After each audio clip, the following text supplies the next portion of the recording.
एक भयंकर भूचाल आया था। अभी आया था नहीं, अभी अभी तो आया था।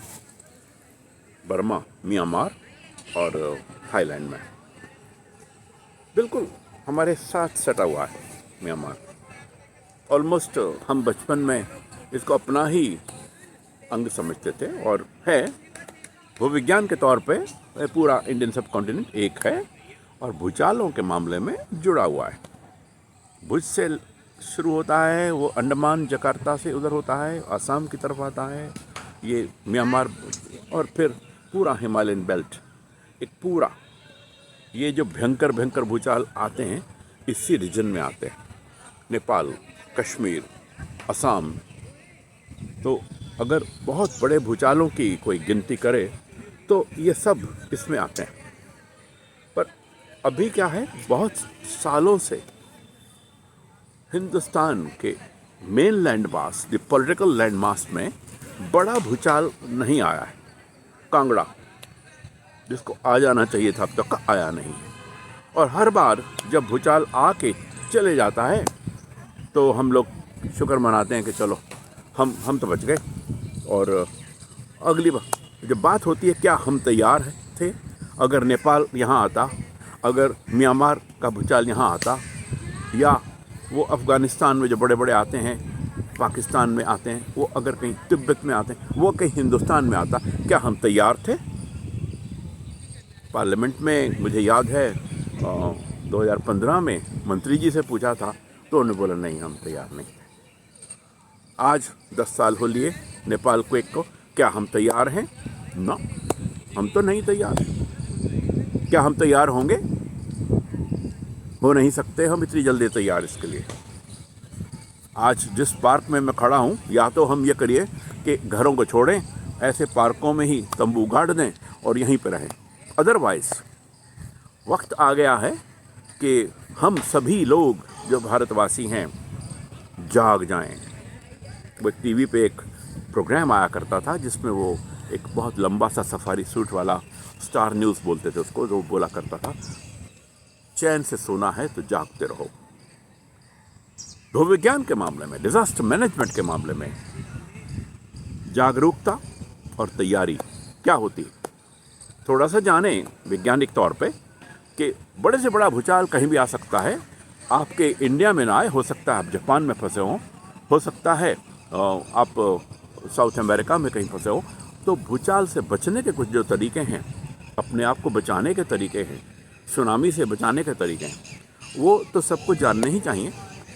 सिर को बचाइए, गर्दन को बचाइए, लिवर को बचाइए, रीढ़ की हड्डी को बचाइए। कहीं छुप जाइए जहाँ पे अगर कहीं आप फंस गए मलबे में तो वो कुत्ते आएंगे ना फौज के, कुछ बाहर वाले कहते ज़्यादा ट्रेंड है, वो सूंघ लेंगे कि अभी जीवन है। और हमारी हाहाकार कोई सुन लेगा तो शायद मलबा हटा ले। म्यांमार वाला हाल शायद हमारा ना हो, जहाँ कोई हटा ना पाया और हमें निकाल ले। पर थोड़ा सा जागिए। जो बिल्डिंग्स आपकी थोड़ी सुधर सकती हैं, ताकतवर बन सकती हैं, उनमें ताकत डालिए, मरम्मत करिए। जहाँ का स्टील रस्ट हो गया है और बिल्डिंग गिरने वाली है, ये ना सोचिए कि चंडीगढ़ है या गुड़गांव है या बहुत ही कोई आधुनिक कॉलोनी है कहीं की भी, चाहे बेंगलोर में तो छोड़िए, वहाँ तो इतना बड़ा भूचाल नहीं आएगा, तो वो ठीक है। बड़ी बड़ी बिल्डिंगें हमने गगनचुंबी, बड़ोग में वो बड़ोग हाइट्स है, ऐसे करके खड़ा है, दूर से ऐसे लगता है जैसे कोई बच्चे ने पेंसिल खड़ी की है। जोन 5 में हमने ये बनाई हैं। हाई कोर्ट ने ये निर्देश दिया कि इससे बड़ी बिल्डिंग नहीं बनेगी। मुझे मालूम नहीं, उन्होंने मजबूरी में दिया कि किसी वैज्ञानिक आधार पर दिया। बिल्डिंगें बड़ी जोन 5 में इन फ्रेजाइल माउंटेन्स में हिमालय की बनी क्यों? वो फैली क्यों नहीं पूरे लैंडस्केप पे? ट्रेडिशनल आर्किटेक्चर वाली बिल्डिंग्स हमने क्यों नहीं बनाई?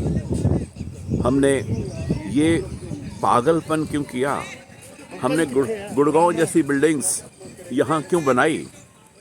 और बनाई तो क्या हम उनकी देखरेख अब कर रहे हैं?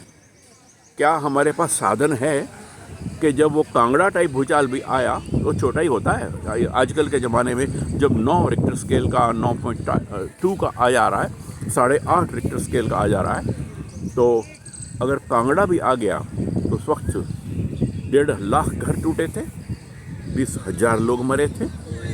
आज हमें सोचने से भी डर लगता है कि आज की आबादी में, आज के युग में हमारे कितने मित्र, कितने परिवार दब जाएंगे मलबे में, कितने लाखों घर टूट जाएंगे। हल्के फुल्के पहाड़ी घर होते थे जैसे पहले, या जापानी घर होते हैं, वो जब टूटते हैं तो उन्हीं का मलबा रीयूज़ हो जाता है। पर क्या ये कंक्रीट के जंगल जो हमने इन बड़े नाजुक पहाड़ों में बनाए हैं, क्या ये रीयूज़ तो होंगे नहीं? मुद्दा ये है, क्या हमने थाईलैंड, एक इनफैक्ट जो मूड पॉइंट मेरी बातचीत का ये था, Thailand has become an example. Thailand में कंस्ट्रक्शन में बेईमानी नहीं होती। जब भुज का भूचाल आया था और ढेर सारे लोगों की EMI चल रही थी पर फ्लैट टूट गया था, या फ्लैट पूरा टूटा भी नहीं था, बिल्डिंग थोड़ी ऐसी हो गई थी या ऐसी हो गई थी, ऐसी हो गई थी, उसमें हम रहने लायक नहीं रहे थे, बर्बाद हो गए थे लोग। EMI देनी है, किराया भी देना है, घर में रहने लायक नहीं हैं। ये चेतावनी आज हम अपने आप को दे लें, पूरे देश को दे लें कि बड़ा भूचाल जब हमारे पड़ोस से आके गुजर जाता है, हम ये सोचें हम बच गए और हमें कुछ नहीं होगा। हमें शर्तिया होगा, हम बड़े भूचाल से फंसेंगे, एक नहीं कई भूचालों में फंसेंगे, क्योंकि हमारा देश बहुत बड़ा है। बहुत बड़ा हिमालय का भाग वो नॉर्थ ईस्ट से लेके नॉर्थ वेस्ट तक हमारा है। ये बड़े भूचाल से बचा हुआ है। इवन चंडीगढ़ के ये पिंजौर चंडीगढ़ एक्टिव फॉल्ट्स जो हैं, जो IIT कानपुर और जापानीज़ ने रिसर्च से उनके बारे में शोध किया था, ये भी 350 साल पहले 3-3.5 मीटर की उथल पुथल हुई थी। वो एक नौजवान लड़का जावेद मलिक, जो बहुत पहले मुझे नैनीताल में मिला था, आज की तारीख में बहुत बड़ा अर्थक्वेक एक्सपर्ट है, पूछिए उससे। हमारे पास एक्सपर्ट्स की कमी नहीं है, पर मुद्दा ये है हमारी जो पब्लिक पॉलिसी मेकर्स हैं उनके साथ कोई एसोसिएटेड अर्थक्वेक एक्सपर्ट्स नहीं हैं। डिज़ास्टर मैनेजमेंट सेल्स हमारे कई शहरों में नहीं हैं। जब नेपाल का भूचाल आया था तब ये बात हुई थी, तो ये कहा गया था इवन चंडीगढ़ में डिज़ास्टर मैनेजमेंट सेल नहीं था, और तब यही बात हुई थी कि साहब 2-2.5 करोड़ का मामला था, पैसे नहीं थे। हमारे पास पैसे की कभी कमी नहीं होती, पर पैसा ठीक जगह लगाने की इच्छा शक्ति या ज्ञान की कमी होती है। तो जनता ही तो सब हुक्म देती है। आइए मित्रों, सरकारों को हुक्म दें, अपने आप को हुक्म दें, और अपने पूरे मोहल्ले को, RWAs को, जो हम कर सकते हैं वो कर दें। अगर कहीं हमारे टॉप की कोई दीवार हिली है, गिर के टूटने वाली है, किसी भी भूचाल में धड़ाम से गिर सकती है, पहले गिरा लें, उसकी मरम्मत ठीक से कर लें। अगर हमारा बिल्डर बेईमान था, उसने रेता ज़्यादा डाला था, बढ़िया सीमेंट से, बढ़िया कारीगर से उनकी रिपेयर करवा लें। जहाँ जहाँ मकान ऊपर से टूटने वाले हैं, क्योंकि आप बाहर निकले, कि घर से बाहर निकलिए साहब, बाहर निकलिए, वो भूचाल आया है, और बाहर निकले और ऊपर वाली दीवार आपके ऊपर धड़ाम से आ पड़ी, तो ऐसी दीवारों को बचाएं। हर घर में जहाँ पे ये जो नई पाइपें लगी थी, अगर वो सीपेज से ग्रस्त हैं, गल चुकी हैं, भरभरा गई हैं, तो यकीन मानिए 10-15 साल, 25 साल तक मैंने देखा है लोगों के घर में सीपेज आ रही है, या पड़ोसी के घर में सीपेज आ रही है, और उनको ये एक चेतना ही नहीं कि जो स्टील हमने अच्छी क्वालिटी का होपफुली लगाया था, ये सोच के कि वो ताकत देगा बिल्डिंग को। स्टील ताकत देता है, जंग ताकत नहीं देता है, जंग का पाउडर ताकत नहीं देता है। हम आज उस जंग में तब्दील हुए रस्टेड स्टील से सपोर्ट की उम्मीद करके आंख मूंद के मूर्खों की तरह बैठे हैं कि हमारी तो बिल्डिंग में स्टील लगा है साहब, ये नहीं हिलेगी। ऐसे फ्लैट सैकड़ों हजारों ऐसे टावर्स हैं हमारी इवन मॉडर्न सोसाइटीज़ में, चाहे वो गुड़गांव हो, दिल्ली हो, नोएडा हो, चाहे वो चंडीगढ़ हो, पंचकूला हो, मोहाली हो, कहीं भी हर जगह तो बिल्डर्स का दबदबा है। न्यू चंडीगढ़ हो, कुछ हो, और हर जगह तो बिल्डर्स ही बिल्डर्स हैं। हर जगह तो अपने यहाँ पे थाईलैंड के स्टैंडर्ड तो नहीं है पक्के। हम ये नहीं कहेंगे हमारे सारे बिल्डर बेईमान हैं, पर गुजरात में जब भुज का भूचाल आया था, एक बड़ा भारी एक वाक्य बोला जाता था, buildings don't kill, dishonest builders do. Let's find out कि हमारी बिल्डिंग किसी बड़े ईमानदार ने बनाई थी या थोड़े से बड़े बेईमान ने बनाई थी।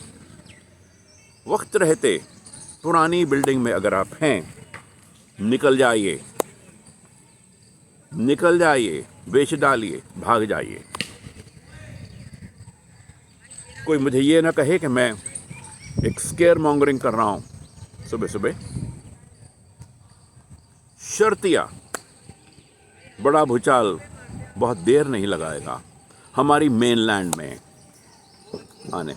दिल्ली में हमारे यहाँ हर महीने भूचाल आता है, कभी कभी 2 आ जाते हैं। धौला कुआं में अभी जो आया था सवेरे 5:30 बजे भूचाल, 4 रिक्टर स्केल का था। 10 उसका जो फोकस था वो सिर्फ 10 किलोमीटर नीचे था। कहीं 4 का 4.1 हो गया तो होगा मतलब 10 गुना ये स्केल होता है, 10 गुना ताकत का। कहीं 10 किलोमीटर का 8 हो गया, 7 हो गया, 5 हो गया। तो दिल्ली को आप सेफ न समझिए। Delhi is as unsafe as Chandigarh is. हम भी जोन 4 में हैं, वो भी जोन 4 में है। और दिल्ली हमारी पुरानी है। दिल्ली में सारी बिल्डिंगें आप देख लीजिए घूम के, वो कोई बहुत अच्छी क्वालिटी के बिल्डर्स ने नहीं बनाई है, या जो जब बनी थी पुरानी हो चुकी हैं, सीपेज से ग्रस्त हैं। और इन सारी मुसीबतों की एक ही जड़ है, रस्टेड स्टील। बेईमान बिल्डर्स, मूर्ख रेजिडेंट्स, जिन्होंने शुरू में भी न देखा जब बिल्डिंग्स बन रही थी या खरीद रहे थे, रहते हुए भी ना देखा, जो सीपेज आई उसको भी ना देखा, ऊपर में दीवारें क्रैक हुई और यूं की तू खड़ी हैं, वो कहते खड़ी है यार, गिरी तो नहीं ना। अरे गिर जाएगी, रुक जाओ। जब बड़ा भूचाल आएगा, थोड़ा सा बड़ा आएगा, या जो आ रहे हैं छुट्टे वाले आ रहे हैं, जब थोड़ा सा बड़ा आएगा, आपकी वो दीवारें ही धड़ाम धड़ाम नहीं पड़ेंगी, आपकी ये गीली दीवारें, गीली छतें जिनमें स्टील पाउडर बन चुका है, ये ताश के पत्तों की तरह धड़ाम धड़ाम धड़ाम धड़ाम गिरेंगे। गिनती न कर पाएंगे आप, बिल्डिंगों की गिनती न कर पाएंगे आप। खुदा करे ना हो मरने वालों की। दुनिया पूरी भी आ जाएगी हमारी मदद को, तो ना होगी मैनेजमेंट। वही होगा जो अभी म्यांमार में हुआ है। हफ्ते बाद कहते हैं कि घायलों की चीखें आनी सुननी बंद हो गई, सिर्फ गिरी हुई बिल्डिंगों के मलबे से बदबू आ रही है। क्या हम चाहते हैं कि यही हाल हमारा हो? तो आइए कुछ कदम लें जो हम ले सकते हैं आसानी से, और कुछ कड़वे कदम भी लें अगर लेने हो। अपनी जिंदगी रहते खराब बिल्डिंगों से भाग जाओ, अच्छे घरों में शिफ्ट करो, और पुराने वालों को अगर है हिम्मत गिरा के दोबारा बनाओ, अपनी सुपरविजन में बनाओ, ईमानदार रिप्यूटेड बिल्डर्स से बनवाओ। बहुत कुछ कर सकते हो जान बचाने को। लास्ट बिट, ये जो बच्चे खेल रहे हैं ग्राउंड में, इस ग्राउंड में जब हम सैर करते हैं, सारे परिवार दिन में 2 से 4-5 घंटे इन्हीं में बिताओ। कहते हैं ना एडवर्सिटी में अपॉर्चुनिटी।